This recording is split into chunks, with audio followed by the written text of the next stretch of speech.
to Our Place Out Loud. I am your lovely and captivating host, Louise Palanker, here with a panel of wise and wonderful teens.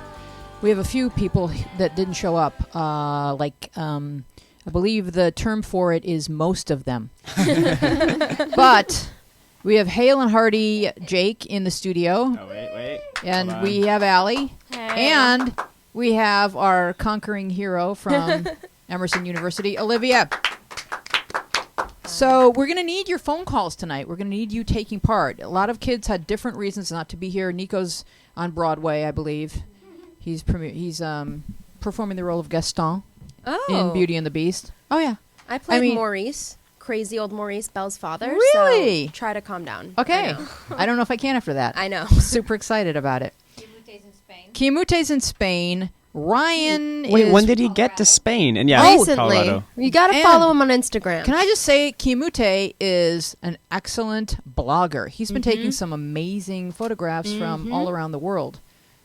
He's a traveler. And then Montana's in a play, or I don't know. Maybe she joined a cult. I'm not sure. And then Nina, what happened with Nina? Recording? Nina's busy being a recording artist, and then Aaron's in post-production. All right. So, but we're here and we're good. So you guys are lucky because we're your favorites. So Olivia has been in Boston at Emerson University, and I guess you guys got iced under. Oh, yeah. It's been an awful winter. It's been freezing. Every day has been below zero. And we got accumulated of 10 feet of snow. So it's kind of problematic when you're 5'3". Right, because you can't see over the snow. No, I can't see anything. No. And the snowbanks, because they push it all to the side, and those just so they're like 20 feet high sometimes. So what do college kids do when they're housebound? You watch The Shining probably 9 times. Nice. That's a great movie. Yeah. It's like watching airplane disaster movies in the middle of a flight. I mean, it was like Yeah. the first night we got the weather advisory warning. They're like 6 feet by 2 a.m. And we're like, great. We all got inside. We watched The Shining. We were like, this is hilarious because it's what's happening outside now. and then the 5th day went by and we're like, all work and no play makes Jack a dull boy. Oh, like, wow. I was like dying. So it's pretty much did you guys have a popcorn maker, or did you have Pop-Tarts, or what were you eating? What were I sustaining had life? a lot of soy milk and granola. Mm-hmm. Because that's all I kept around, and when we ran out of food, that was the only option. So a lot of soy milk, a lot of granola, cereal, Easy Mac, and just falling asleep because you're hungry. Wow. Oh my gosh. This is so sad. Yeah. All right. Well, we're gonna bring you back to life with Sun and the warmth. sun and warmth in California things. Yeah. So thank you for that report from the front lines of Weather 2015, Olivia Lapidus. 20 Quick writes, so my guy best friend and I have just admitted that we both have strong feelings for each other. He said he's been having these feelings for 4 months now, but he only got out of a relationship 2 weeks ago. Whenever there's an exclamation point at the end of a sentence, I will say the last 3 words, really excited, and then on an uptick. Even worse, his ex-girlfriend is one of my close friends. I feel so bad, and he wants to see where it goes, but I don't want to do anything that I would have to hide or doing anything wrong. Sorry, I didn't get there in time. What should I do? All right, so it's an actual serious problem, as they really like each other. He kind of broke up with someone so that he could kind of get with her, but his ex is her best friend, and she's really erring on the side of caution here because she understands that this is the stuff that really kind of destroys relationships. And your thoughts? I definitely think that it's best not to jump immediately into a relationship with him. I mean, first off, you don't even know if that's going to work. He just got out of a relationship. He needs to deal with that. And even if he does his feelings for you, like if he has feelings for you today, he'll probably have feelings for you tomorrow. So it's okay to wait and, start your relationship then once you've talked to your friend. Because you have to be honest. Because if you go behind her back, it's going to be 10 times worse than if you just say, I like him, and tell me how you feel about that. Because if it's off limits, then I'm going to respect you. Jake? Wait, hold on. Let's see if I can click on it. There I am. Cool. So you stole my advice just at the last second. I was going to say, talk to your friend, but talk to your friend in like a few weeks up to a month maybe, because it's too soon no matter what right now, and perhaps in the future it won't be too soon for her. But again, you need her consent with this, because the fact that you said you don't want to do anything you want to hide means I know you're not going to screw this up, but just because you're aware of the sensitivity of this issue.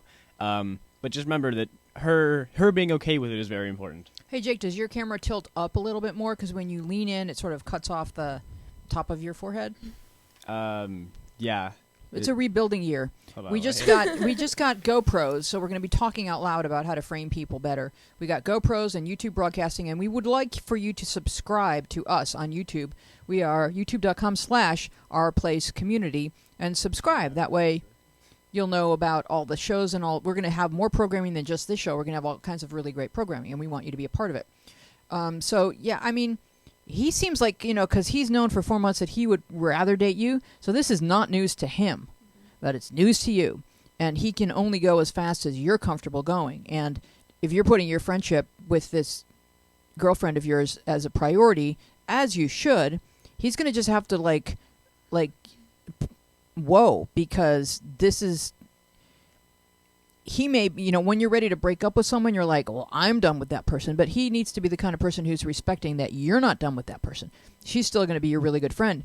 And if, like, say, 2 months from now, she's totally in love with someone else and totally dating someone else, then the timing would be right for you to go to her and say, hey, I kind of like Frankie, and then for her not to be so horrified. But, this guy needs to respect that it would really be disruptive for you to start suddenly dating your friend's ex-boyfriend, even though you like him. There's a cooling off period that must take place. Your thoughts, Allie? This totally happened to me in high school. I fell in love with a guy that my best friend was kind of dating, and our relationship has never been the same. I mean, we don't really talk anymore. I mean, we remained friends after, but there was like this hidden like tension that you could feel. So 20 quick needs to keep this in mind. You have to decide like how important your relationship is with your friend, because it could change everything. Over a guy that might not even be worth it. Yeah, go ahead, Liv. Similarly, in high school, I had like this 3-person friend group where it was like me, my boyfriend, and my best friend. And all of a sudden I was like, wait, they're hanging out without me. Oh my gosh. And they were doing whatever they were doing behind my back. And then I found out and I lost my mind. And both of them as a friend because of it. And it doesn't even matter if the friend gets over the dude, Mm-hmm. which in both of your cases, you maybe did and your friend maybe did. Like, that's not the underlying layer of pain. It's the what was wrong with me, or why wasn't I good enough layer of pain that you have kind of cemented into this person's mind that they won't forgive you for putting there. Mm-hmm. If that makes any sense at all. Yes. It's like you don't get to do that to a person, because there's nothing wrong with her, and there isn't a reason he's choosing you over her. It just kind of happens. Mm-hmm. But she'll see it that way, and she'll relive everything she ever said to the two of you. She'll relive every moment that she was somewhere and you guys were somewhere else, and she'll like be doing all this math and trying to figure out at what point he's and there's just no reason for that, because there's nothing wrong with your friend. It's just that he's deciding that he clicks better with you. But as Kiyomute's name means, there's a time for everything, and this is not the time for you to be dating that guy. I like that. And if he doesn't respect that, then you don't need to ever be dating him. So just be careful. And I love the way you framed the question, because it already tells us that you are being careful. Yes. And so it's showing a lot of maturity on your level, on your part too. Anonymous writes, hey, Wheezy, I have a problem. I'm 15 and I don't remember to eat. I have to be told. I'm never hungry, and if I am, I eat very little, but feel full. I'm a little terrified because I don't like this or want this to happen.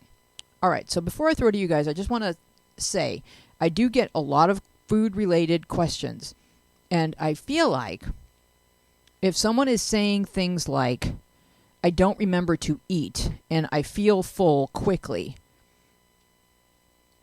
to me that means that food is not the underlying problem.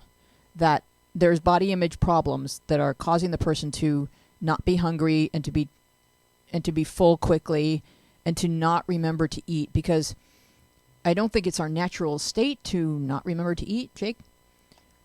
What? What have I done? Oh, there it is. Okay. Is this shot better? Oh, yeah, that shot's really good. Cool. Okay, anyway, I actually always forget to eat. Like, it's not that, like, I don't want to eat. I enjoy the food when I eat it, but it's just that, like, for example, if my mom is just, like, out and I'm playing video games for, like, 7 hours straight, there's no way I'm stopping to, like, start eating breakfast or anything.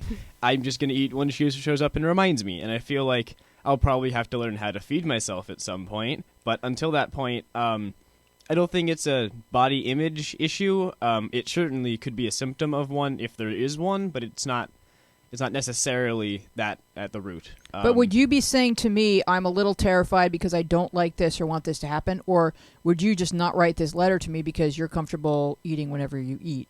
And forgetting to eat is just because you're busy and eating's not like high on your list of... You don't sit there and watch the Food Channel to figure out how to cook stuff. It's just not your thing. Yeah. But you wouldn't be writing to me and saying, I'm worried. Like, I feel like the fact that she's writing means that she might have a little bit of a body image, and that I have to sometimes read beneath the lines and say, well, what is she really saying? Olivia? Well, just like Jake, I definitely, there are days where I start at 8 a.m. and I don't get home until after work at like 10. Mm-hmm. And I could go the whole day and all I've had is a granola bar because I don't have time to space that out. And so I can see where she can come from and be like, I don't remember to eat. Like, because sometimes you are just that busy, but also it could be a symptom of something else. If you're on any kind of behavior medication like anxiety or ADD, any of those kind of pills, it extremely changes the way you're going to put food in your body. Mm-hmm. You can go days without feeling that, like, oh, tummy grumble, I'm hungry, because that's the way that pill works. So it's just, like, my advice would be, if there's an underlying issue here and you are scared because you're forgetting to eat and you feel like you're not eating enough, go to your doctor. I mean, that's who's going to have the answers to this problem, whether it is emotional or something physically wrong, because there could be something physically wrong if you're feeling full, like, immediately, or if you're not getting hungry at all. Well, I guess then I would want to say, be honest and answer this question. Is it because you do weigh yourself a lot and look in the mirror a lot and worry that you're not the weight that you would want to be? Because if we can rule that out, if you don't have that preoccupation with your weight and the way your body looks, then we can just address you're nervous because you feel like you shouldn't be getting full this quickly, so there might be something wrong with your metabolism. Well, then go to your doctor. But if you can answer my question and say, yeah, I do worry about being the right weight and the way my body looks and wanting a thigh gap and these are the questions that I get a ton of. So I'm always going to look at the question and go, this is really similar to the questions that I get from people that do legitimately have an eating disorder. Right. And I would say go to the doctor for both. Both. If both of those answers are yes, either to the first one, like, yes, I'm concerned about my weight, or the second question, yes, I think that there's something wrong with my physical body, I say go to a doctor, speak to a professional. They can guide you in the way that's going to be the healthiest for you. But answer all questions honestly. Yes, 100%. Because they've heard everything. You're not going to surprise them. Oh, no. And, I mean, doctors, they've seen a lot of eating disorders. I promise. They've seen overeating disorders. They've seen undereating disorders. They see exercise anorexia. They see it all. They can look at your body and know. So don't even try to fool them, because they're going to know. Mm-hmm. And it's that simple. But also, if there isn't a physical problem and you feel healthy in your body, just set a schedule for yourself. Like, say, I'm going to wake up at this time. I'll eat 15 minutes after I wake up. And this is when my lunch hour is. I'm going to eat then. And then when I get home from school, I'll eat like a half an hour after I get home. And just, like, set a schedule for yourself so you remember. And, like, put little reminders in your phone. Be like, oh, 15 minutes until I get to go have my snack, you know? So that, like, you're not forgetting to eat. Allie? I believe this is circumstantial. From personal experience, being stressed out and being anxious about something, I won't eat for 2 or 3 days. And a lot of people don't think that, like, stress can, you know, make them feel this way or, like, feel groggy or break out. But, like, stress can do a lot of things. So if there's something going on, this could be the result of that. And the more you stress yourself out, the more, like, you're going to, you know, make yourself have a nervous stomachache and not eat. So Right. I think that could have a lot to do with it too. So to me, it felt like she was reporting a symptom, that she wasn't reporting the actual problem. She was just reporting the result of the problem. That's why I kind of want to dig and find out if you're not hungry. Like when I'm nervous, like some people eat when they're nervous, and some people cannot eat when they're nervous. Right. So I can't eat when I'm nervous. I can't eat like when someone's going, oh, you have to eat because we're going, you know, it's like, let's just go. I have to be relaxed to eat, and I'd rather not eat than just try to, you know, shove food and then go, because some people are just like, oh, all right. Like you see men eating over sinks and stuff like that. Like That's me. yeah, like a lot of people have different ways that they'll be able to eat or take in some nutrition or whatever. But for me, it's like I have to be really calm and I have to have finished everything that I'm supposed to have done, and then I can relax and have something to eat. But I'd rather just not eat that day than have to eat on the run. And she's just reporting, I have a problem. I'm 15 and I don't remember to eat. And my first thought is, what else is going on? So if this is your problem and that's it, then that's fine. But if there's something else behind it, you're stressed, you're anxious, you have anxiety, you're worried about the way you look, you weighed yourself and you don't like how much you weigh, you feel like you shouldn't have gone from 101 to 102 even though you're supposed to because you're growing up. Those are the things that you have to be honest about, because you're not the first person to have felt this way, and once you state your truth, someone will be there to help you. It helps that you wrote to me, because we're asking you these tough questions. We're making you say, is that the root of your problem? You don't remember to eat, or could there be something underneath it that's causing you to forget to eat? Because like Jake has just never been like a big eater. That's just the way he is, and so his body has gotten used to, that's how much nutrition I'm getting, so let's just get on with it. Nothing more is coming in here. We're pretty used to it. So yeah, just be honest. And we are Our Place Out Loud. I am Louise Palanker here with a panel of teens, and we're addressing all of your concerns. This next question comes in from, I cannot pronounce his screen name, but it's got the words Ann and Guy and ENSJKA, JCA. And Gwen Sijike? Yeah. There it is. May not have English as its native language, but it's an interesting screen name. We went out on a date today to watch a scary movie. I got scared and he held my hand. Then after the movie, we were still holding hands. While we walked home, then he kissed me. Are we together? No. Oh. Wow, they were fast. All right, but what does she get to say? What does she get to inquire? She gets to ask, like, hey. It's too soon to ask, I think. Up? Really? It's just, this happened one time. He could be doing this with a lot of girls. Really? That's true. Oh. Who is he? Yeah. Yeah. He's that guy. Wow, he's the Or movie. he's not. He's the movie Mac Man. Let's go to the phones and see what our caller thinks. Hello, who's calling? Hello, who's calling? Hello, who's calling Our Place? Are you there? Well, Hi, who's this? Oh my god. it's me. Oh, hey.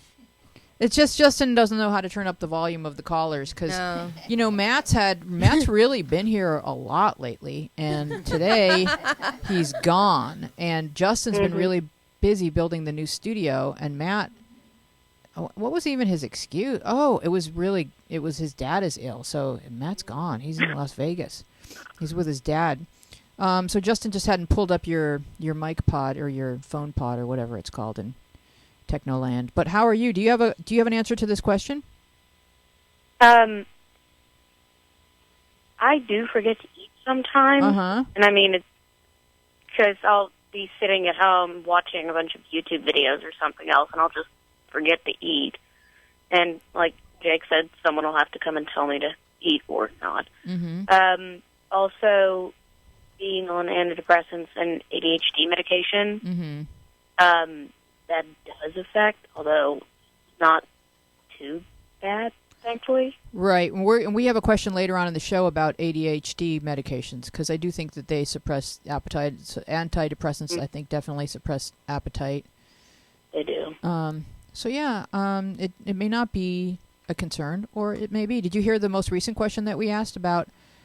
She went to the movies with a boy. He held her hand, he walked her home, and she wants to know if they're now together. And 2 girls on the panel in unison said no. What do you think? They're not. What do you think? No, Jordan? I say no. You say no? No. And the girl shouldn't ask, are we together just yet? Maybe continue going on a couple more dates and then. Yeah. I mean, if he doesn't ask you to hang out, can she ask him to hang out? Yeah. And just say, hey, They'll we play hang out. games, but, Yeah. you know. Yeah, but don't say, hey, are we a couple just yet? Yeah. Although, it's That's gonna scare promising. He doesn't see you as a buddy. He sees you as someone to kiss, so Yeah. there's that. But let it take its natural course and don't push anything, I would say. All right, so next week we're going to try to get you on a Skype call, okay, Jordan? Mm-hmm. All right. You have a wonderful evening, and we'll speak with you and You hopefully too. see you next week. Okay. Okay. See ya. All right. Bye-bye. Bye. All right. So Skate Pat Man writes, I have nobody. I have no friends. My parents don't care. I try to talk, but I don't have much of a sense of humor, so people don't like talking to me. This is because of my ADHD pills. My ADHD pills have slowed down my mind, so I have to think about saying things to actually say something. My doctor says there's nothing he can do. What do I do? Does anyone know anything about what these meds do to Yeah. the personality? Okay, Liv. I started on ADHD pills when I was 6, and I went off of them my senior year. So I was on them for a very long time. And I was on like Strattera, Concerta, Ritalin, Vyvanse, and at high doses, low doses. I had symptoms because of them, and so they put me on antidepressants because of my symptoms for my ADHD pills, and the antidepressants make me anxious, so they put me on anti-anxiety meds. And there was just a point where I was taking 8 pills a day, and I was like, this has to stop. So they changed, like, those pills weren't designed to be taken for long periods of time. Mm-hmm. They were designed to be like Xanax, like taken as needed. Mm-hmm. And they weren't designed for children. So, like, parents will bring their kids to a doctor and they'll be like, they can't focus. They write a prescription, and that's that. And it really can take a toll on your body, and it can take a toll on your mind, and you don't really know how your body's chemistry is going to react to the chemistry of the pill. So a lot can change in a very short amount of time. In a short amount of time as like a week. Seriously. And you can go from being like lively and, maybe you can't focus, but you can, but you can still like hone it in when you need to, and all of a sudden that's gone. And you kind of, it dulls you. If you wake up in the morning and, the sun's shining bright, but it's like there's a veil over it. It's numbing. Mm-hmm. Extremely. And so when your doctor says that there's nothing he can do, that's wrong. You can try. Don't just try this because I'm saying to try it. You have to do it with, under the watch of a healthcare professional. So, you can bring up to your doctor maybe going on a lower dose, taking a different pill, because these should be enhancing your life, not muting it. So later on in the conversation in this thread, he goes on to say that his dad feels that it's more important that he focus and get good grades, and that's more important than having friends. So this is his That's parents. unhealthy. Yeah. That's unhealthy. Jake? I have a lot of friends. Oh my! I keep transitioning improperly. I'm getting used to this. I have a lot of friends who take ADHD medicine or ADD medicine, and you can definitely tell the difference in their personalities. And recently, I had a friend who, instead of going on like a pill every day that you take, it's like a you take it only when you're studying, and Yeah. it only lasts like 1 to 3 hours, something Yeah, like it that. has a shorter half-life. Yeah. than- Adderall? Yeah, it's Adderall. It comes in, the lowest dose is 5, the highest dose is 50.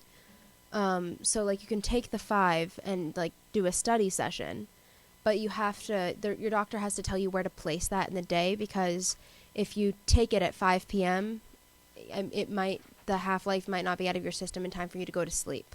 Why can't the kid just have coffee? Yeah. I mean, Because that's what adults use.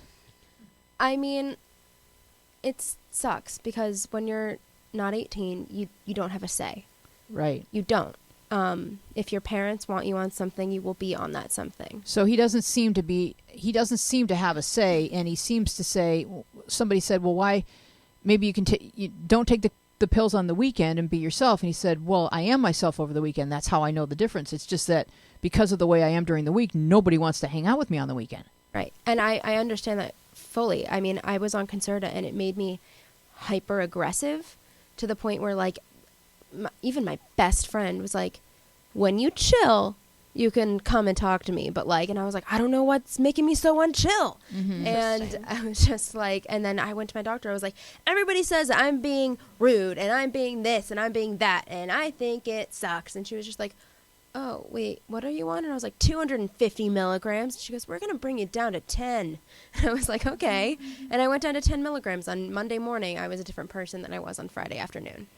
So this is something we really haven't addressed, but it feels as though this is impacting a ton of kids. Uh-huh. And I was wondering if the panel could help give this boy the language to say to his parents to get him back to the doctor and maybe try to manage his dosage so that he can, because I think his maturing socially is as important as his maturing academically. Yes. And that this should not be taken lightly. Allie?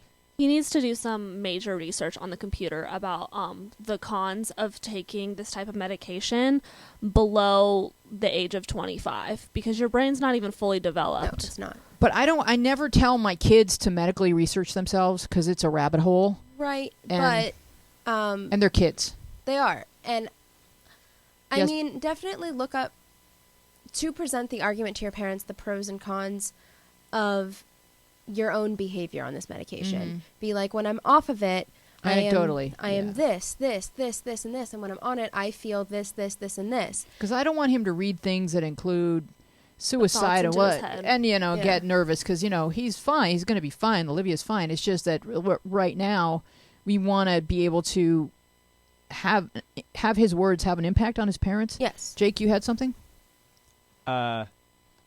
There we go. Just to talk about like the dangers of trying to self-diagnose online. Mhm. Like there's like studies showing that like people who read WebMD like descriptions are more likely to agree like that they have those symptoms Yeah. after they've read it a lot. And Yeah, that's me, actually. Yeah, me too. So, That's why I try to stay away from it. So I feel like that is kind of bad, but if you have a clear goal in mind and it's to get less medication, it's perfectly valid to go for like online research, because you know that these symptoms are things you do not want, and while some of them are insane, you're not gonna you don't You're not have gonna any have of all the those. symptoms, Yeah. yeah. And also, you know, just kind of knowing like you don't have a disease, you just have to stop taking this pill and you'll stop having these Yeah. side effects. So, Yeah. Olivia? You could also just not be properly diagnosed with ADD or ADHD. It's one of the things that's like almost always like misdiagnosed. I mean, you are a kid. Like, kids are putting, like, I was a camp counselor, and for 4 to 6 year olds, and I had to remember to give 4-year-olds their ADD pills. They don't have Oh my personalities yet. How do you know the difference between them being hyperactive and then just being themselves? Being 4. They It's a don't. quick fix. Yeah, it's a quick This fix. kid suffers from being 4. And like I have to, And like, I find it annoying. and it's insane. And it's insane because you're a kid. Mm-hmm. And I mean, we talk about the dangers of like, like smoking pot and like that on your developing brain.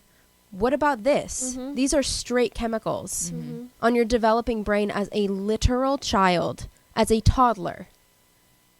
So, I mean, bring it up to your parents. Say that, I mean, if you want to be on less medication, and agree with them that you are going to apply yourself harder than you ever have in school, but also get the freedom to live in your own mind. And so be a part of the solution. Say, here's what I'm going to bring to the table. Here's what I'm going to apply to the problem. I'm going to learn study habits and put myself under like a stricter sort of regimen. And I'm going to prove to you guys that I don't need this medication to do well in school, and I'm going to make everybody proud. But right now I feel like my mind is trapped, and that my true self is not having a chance to develop. My actual personality, you're stunting, and it's really bad for me. It's bad for my self-esteem, and it's bad for who I'm trying to become, the actual person that I'm meant to be here on Earth. Olivia. Another suggestion is these pills are extremely expensive, and your parents might even end up saving money by getting you a tutor instead of putting you on ADD pills. Athletics, things that kind of... Extracurricular activities are great ways to channel that energy and then come home and study. Mm-hmm.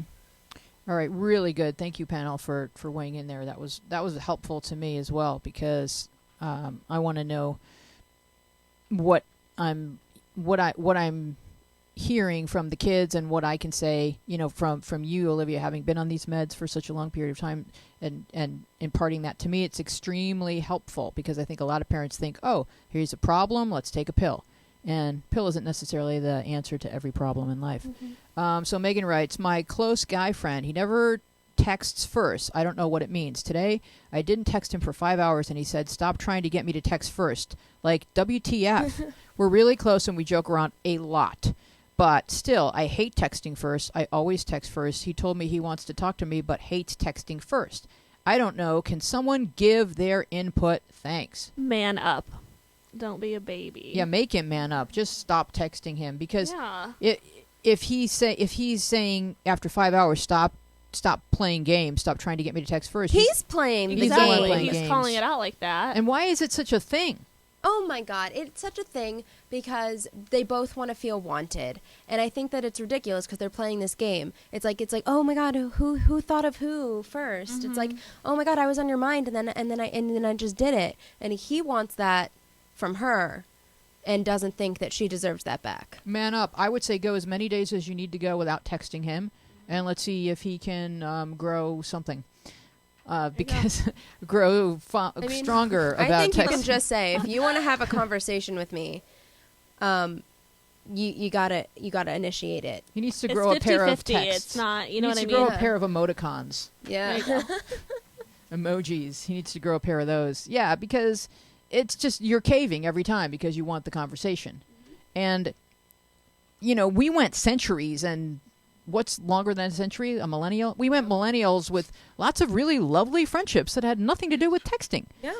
And so this is a fairly new thing, and you can have a really strong friendship and not be so addicted to hearing from him that you finally cave and text him first, because he's making you be the initiator.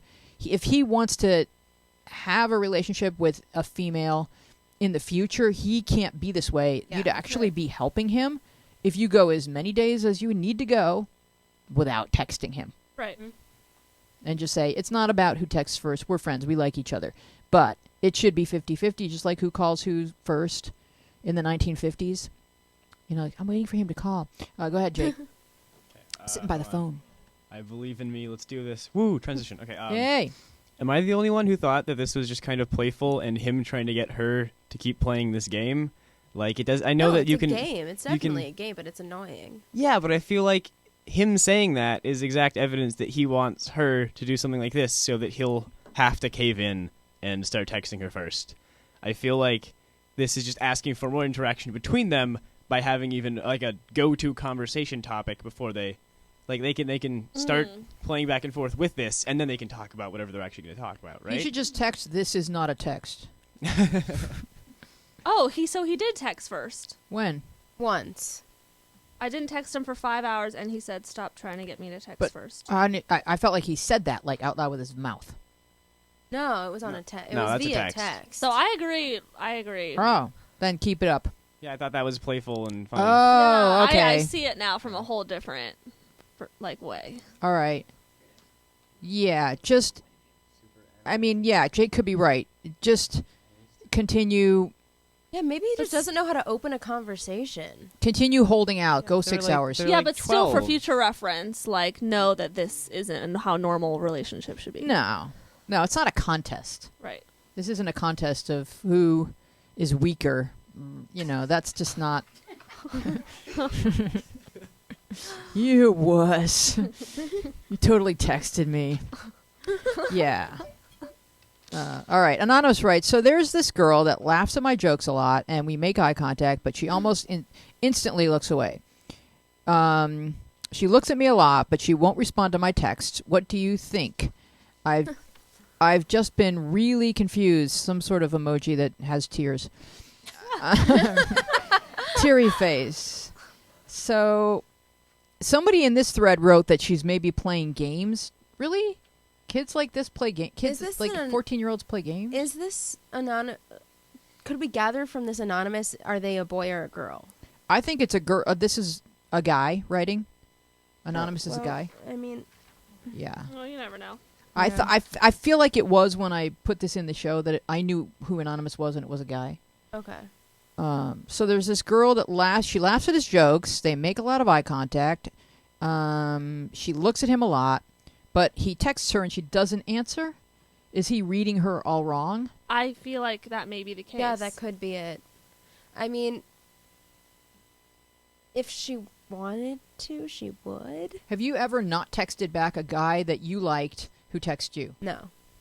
Unless I was overthinking, like, what I should say and was, like, scared what to say. No, actually, no. Yeah. No, it's... I would still, like, be like, if they were like, hey, I'd be like, oh, hello. Yeah, I mean, I would say that no matter how she acts in person, if you texted her and she hasn't texted back, stop texting her. Yeah.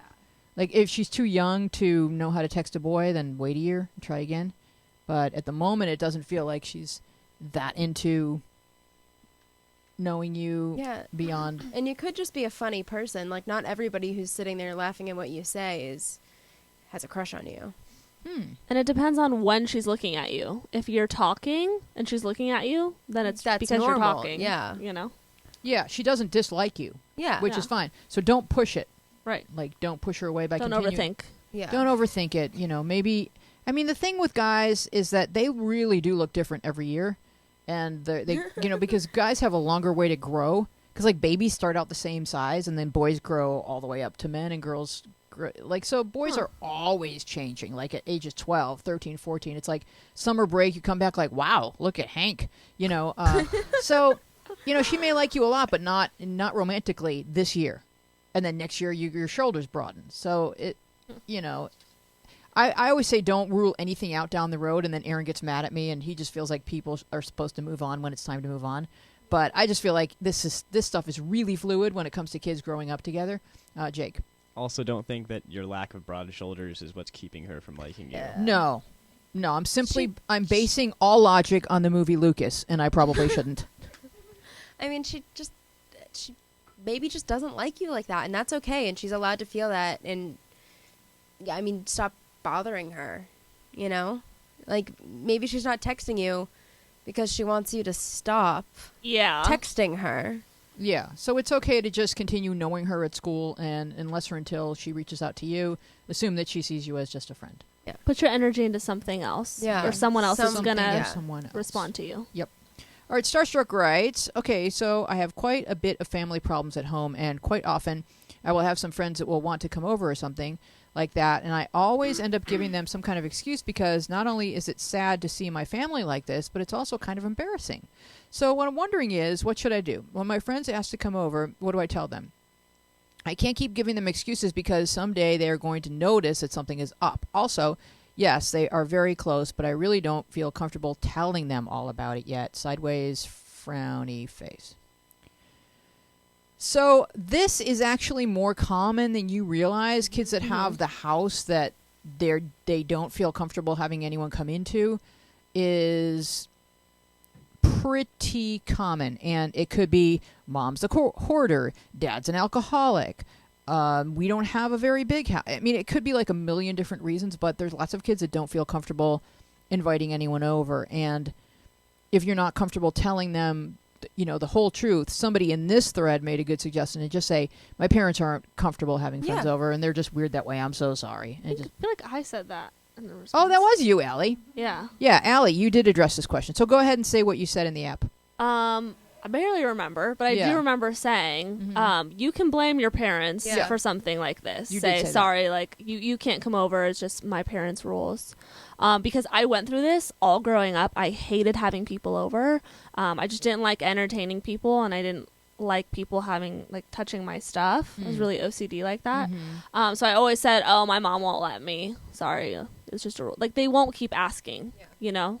They Yeah. really won't. They really They won't. won't, and then you'll get into patterns of where you go and what you do and how you do it, and they'll just get like, oh, we don't go to that house, and they'll Exactly. stop coming up.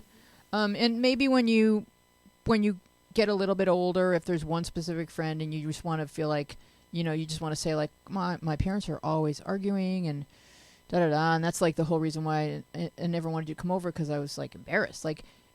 Actually, people feel honored when you confide something like that in them, because it's no reflection on you. It's just, wow, I'm so sad you were going through that all alone, and thank you for telling me. That makes me feel really close to you. And so, one day, but don't force yourself to say it before you feel ready to say it, and just know that, you're not alone. I had a question last week from a kid whose mother is a hoarder, and she doesn't want anyone to ever come over, and hoarders kind of live in silence. They just...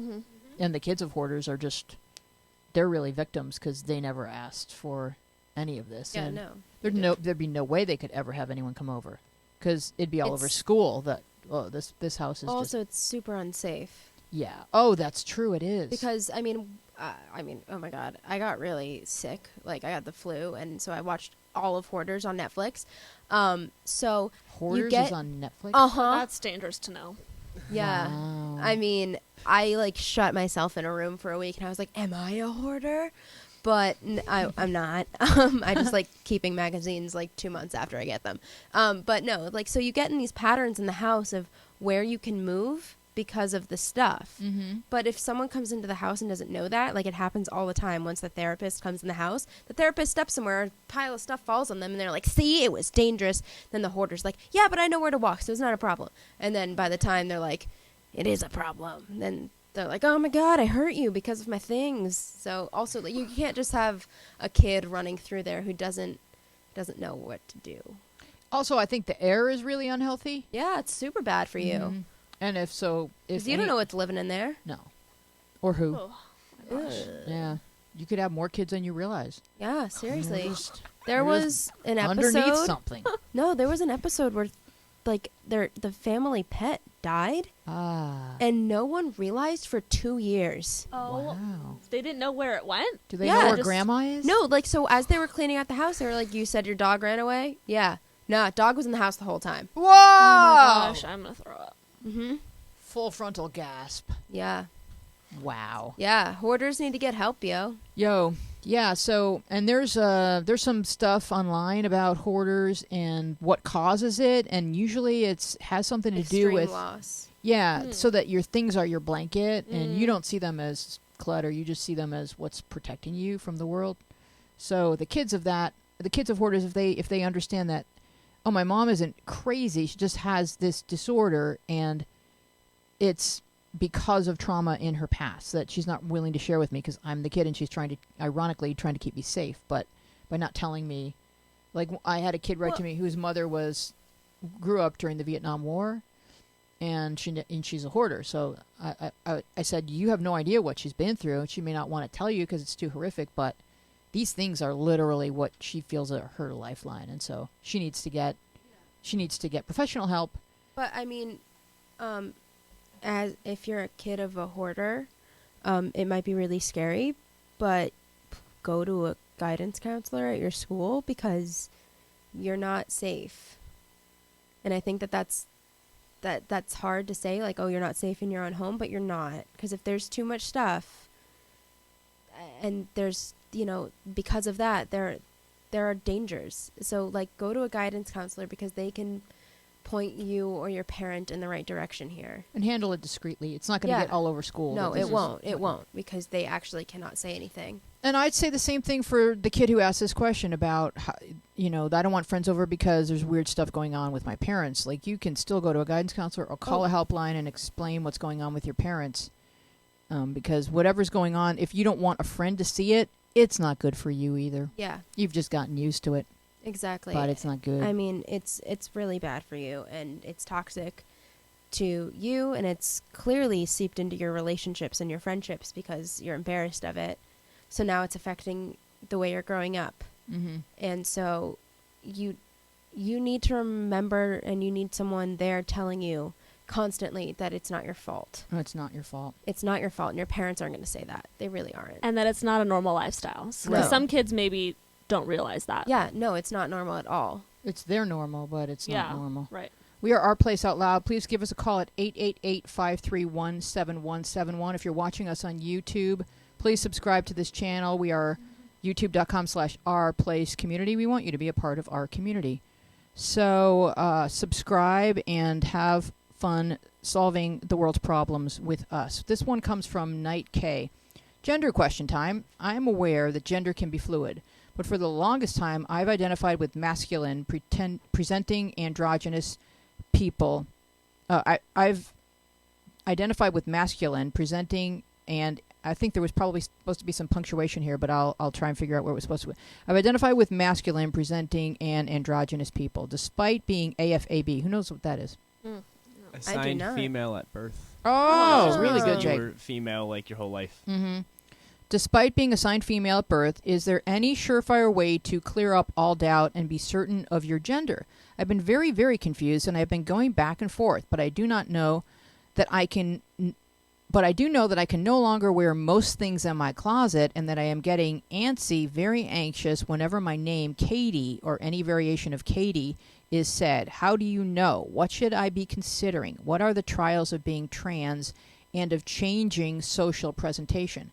So, for example, even if he were not to have gender reassignment surgery, just to start changing the way she wishes to You dress can just or say present. they. Yeah, they. They is But they is pretty- plural. Can we come up with a word? No, they it is can, neutral. It can be anything, really. All right. At this point in grammar, they All just right, kinda so- repeat everything. Who knows more about what's at stake if she just says, yeah, I don't like being called Katie. I don't like any of the clothes in my closet. And I may or may not want surgery, but I'd like to start going out into the world as male. What should she be thinking about? Go ahead, Olivia. I mean, this is such a personal thing. And yes, gender can 100% be fluid. And if you don't feel like a girl, then you're not a girl. And that's for you to have a really honest conversation with yourself and, come up with an answer to. But, I mean, it's never going to be easy. Even if your parents are like super accepting, and they're like, yeah, you don't want to be Katie anymore? Awesome. Pick a name. We'll call you that, and like, it's still going to be hard. So this is going to be hard. And I don't really know, I don't know enough, but I mean, one of my really good friends at school is trans, and she was male at birth and has gone through life as a girl. And to me, she's a girl. Mm-hmm. But there are people in her life that will never see her that way because they know that she wasn't born a girl, and they'll call her by her birth name, and they'll say he, and it's abusive and it's awful. So some people can be awful. I don't think they this is changing the subject a little bit, but I don't think they feel like they're being awful. I think their thinking is kind of old school, and they don't know how to go about it any differently. I've now, just because I've been working with kids for so long, I've come to the place where I will accept anything you tell me you are. Yeah. But 20 years ago, I was not in that place. I was like, whoa, gender reassignment, wow. everyone must be freaking out. You know, it was a big deal. It's no longer a big deal to me because I see it all around me all the time. But it was. When we were kids, there was a tennis player named Dr. Renee Richards, and she was a guy who became a girl. And then she was competing. You can Google her. She was competing in the female tennis arena. And people were like, yeah, but it's not fair because she's got an Adam's apple and she's used to be a dude. So she has hormones that are like giving her a disadvantage. And I remember watching that as a kid and going, oh my gosh, you can go from being a guy to being a girl. Like, it was shocking, but had no idea how common it was. Yeah. Now that I see that, oh wow, there's all kinds of people that don't feel exactly like they're supposed to be exactly male or exactly female, or there's something in between or something, whatever they decide. Now I'm just like, whatever. You tell me to call you she, I'll call you she. But but her parents, or your friend's parents, they're not answering questions from kids all day. So they're not where I am. They're probably my age, but they're not where I am in terms of broadening my perspective as to this is really actually pretty commonplace. Yeah. It's not that unusual. What were you going to say, Jake?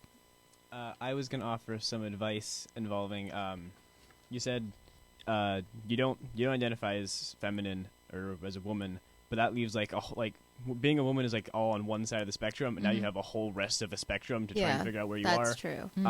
That's a whole wide range to try and figure out. My advice would be pick a name that would apply to anyone in the middle or to the right, or whichever direction is masculine. I don't know, because if you pick an ambiguous name and settle on that and make sure that, like, if when you're going to college you have people know that name and all your family and stuff know that name, it'd be much easier to be like, because like there are names that can work for anyone anywhere, and it'll probably be far easier if you adjust to one of those. Or even your wardrobe, there's like everyone can wear a pair of jeans. Just buy jeans and a t-shirt. Like, everyone can do that.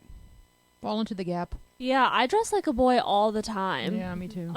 So pick a name like Kat, or what's she's calling herself K, like K? Night K. Like, K is really just an initial, so she can go by K, and that's pretty gender neutral. I mean, and also Jake brought something up that made me think, just because you're not a girl doesn't mean you're a guy either. Right. Mm-hmm. I mean, there's so many things. Like, it doesn't need to fit into a box, and it doesn't have to be neat. And I mean, I promise you that there are going to be people out there who love you, who are going to want to know where you are, and it doesn't need to be like, I am this, and I'm checked that box off. And like, like, you can be whatever you need to be. Yeah, and I feel like the letter kind of indicates, like, I do not like being called Katie. I do not like any of these female clothes in my closet. So, all right, check. You're either an extreme tomboy, and which means no more dresses, no more skirts, forget it, because that means you don't ever have to wear that again if you don't want to. No. I don't care how many weddings you go to. You don't have to wear that. Even if you're a bridesmaid, you can say, I'm not wearing that. So we used to go along with so much stuff that we thought was expected of us being born a female. Go ahead, Jake. Yeah, that's another point that I never realized is, oh crap, what have I done? There we go. If you're going from KD to K, that you can just play that off as like, oh, I hate my name, I'm using this name. And you don't even have to like you don't even have to out yourself to everyone. Yet. Yeah, no. You can just kind of say like, I hate my name, so we're calling me K now. K, guys. Hey. Yeah. And the earlier you start, especially when you go off to college, no one's going to just say, hey, that's not really your name. Yeah. No, I mean, people, they believe what you want. Yeah, they believe what they're going to trust you. You're like, I could go up to people and say, hi, my name is Jeffrey. And I mean, they would be like, that's strange. It'd be like, yeah, it is strange. They're like, okay, hi, Jeffrey. What do you want to do? Yeah, like, I mean, yeah, they're gonna believe you. And, I mean, it's just their gender is, I don't know. It's just one part of your personality. Yeah. It's really not that much of it. And I just think that the internet has brought everybody so much closer together in terms of saying, hey, I'm like this too. Oh my gosh, I never liked wearing dresses, or I never wanted to be female. I'd rather just be something somewhere along the spectrum and not have to be some sort of girly girl that my mom wanted. That's not me. Go ahead, Jake. Yeah, we're approaching a weird point right now where there's so many different boxes being created that we either have to make an infinite number of boxes for each person, or abolish the box system entirely. Yeah. And I feel like that's pressing up a lot of different like social standards that we have. So it's going to be interesting to see how this plays out for my generation and stuff. Yeah. And what was interesting last week, Olivia, was that we had a kid who was identifying as lesbian, but she was liking this girl who was telling her that she was starting to identify as like gender fluid. So the girl that was writing the letter was like, well, if I continue liking her, I have to change my box. No.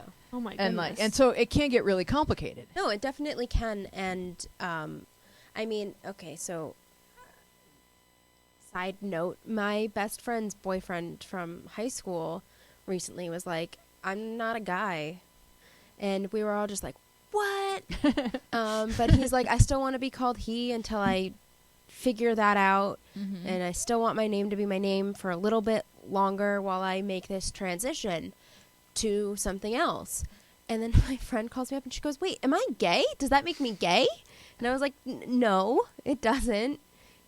You liked a guy. And Yeah. but inside he didn't feel that way. Right. And She likes sensitive guys, probably. Yeah, real. No. yeah, that's but I real. mean, and I can understand the question too, because it just if you dated the person and then the person is completely identifying as something that you're not generally attracted to, you can say, does that make me? Am I gay? Am I straight? Am I a guy? Am I a girl? Yeah. And really, it romantic love doesn't have to fit into a box either. It can just be, well, I like this person. I'm usually attracted to this gender, but in this case, I like this person because of who they are. But that doesn't make me trisexual. Or I know there's lots of categories now, and so that's probably one. So I hopefully I used it correctly. But it doesn't have to change how you identify based on that you liked a person who's identifying differently than at the beginning of your relationship. Yeah. It's just we're all kind of on this journey together where we're rapidly moving towards more and more and more acceptance. And as Jake said, things are changing exponentially. And so if you notice a pattern where, hey, I like this pan guy and I like this pan girl and I like this pan guy and I like this, maybe I'm pan and I can like pretty much everybody. It just depends on the person. But you know what?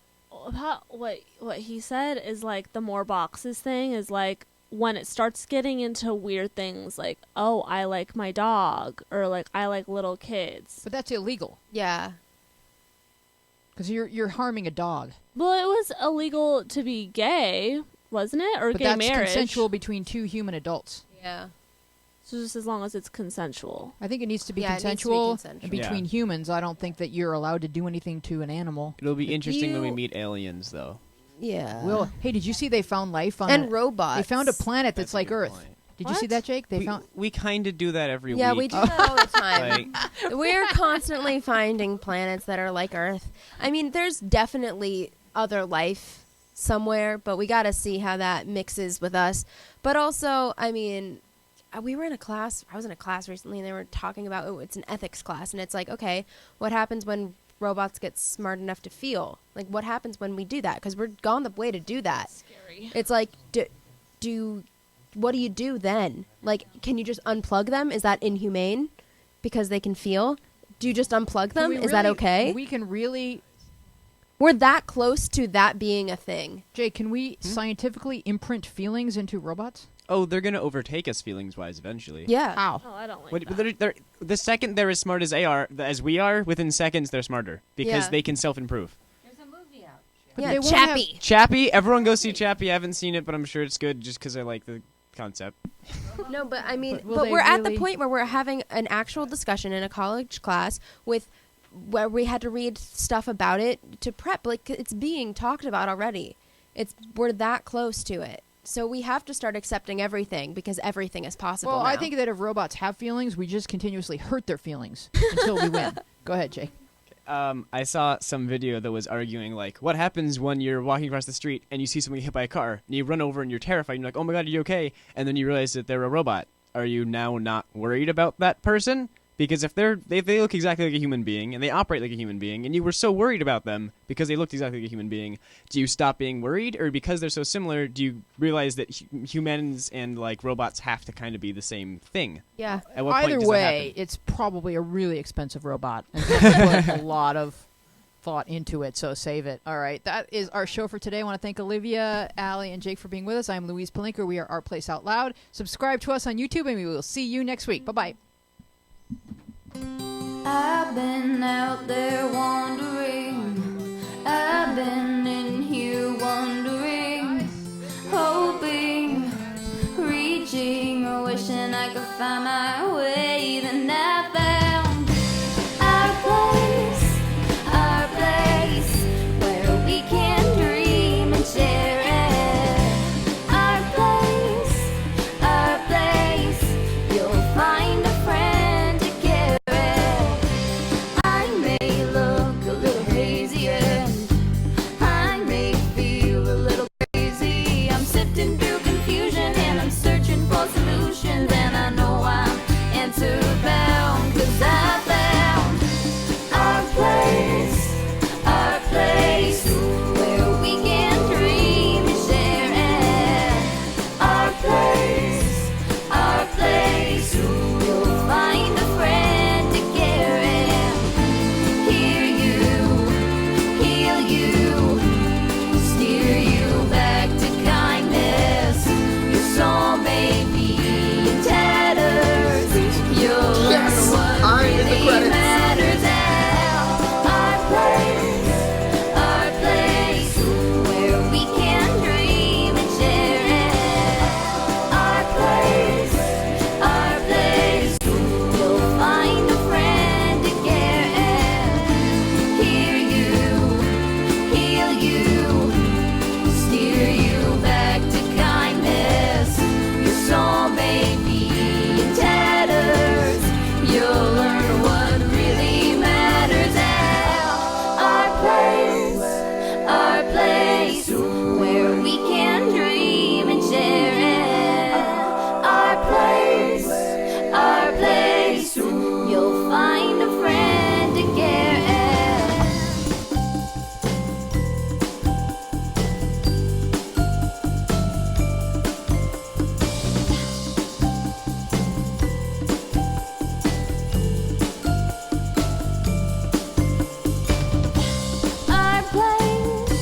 Our place, where we can dream and share it. Our place, you'll find a friend to care. Hear you, heal you, steer you back to kindness. Your soul may be in tatters. You'll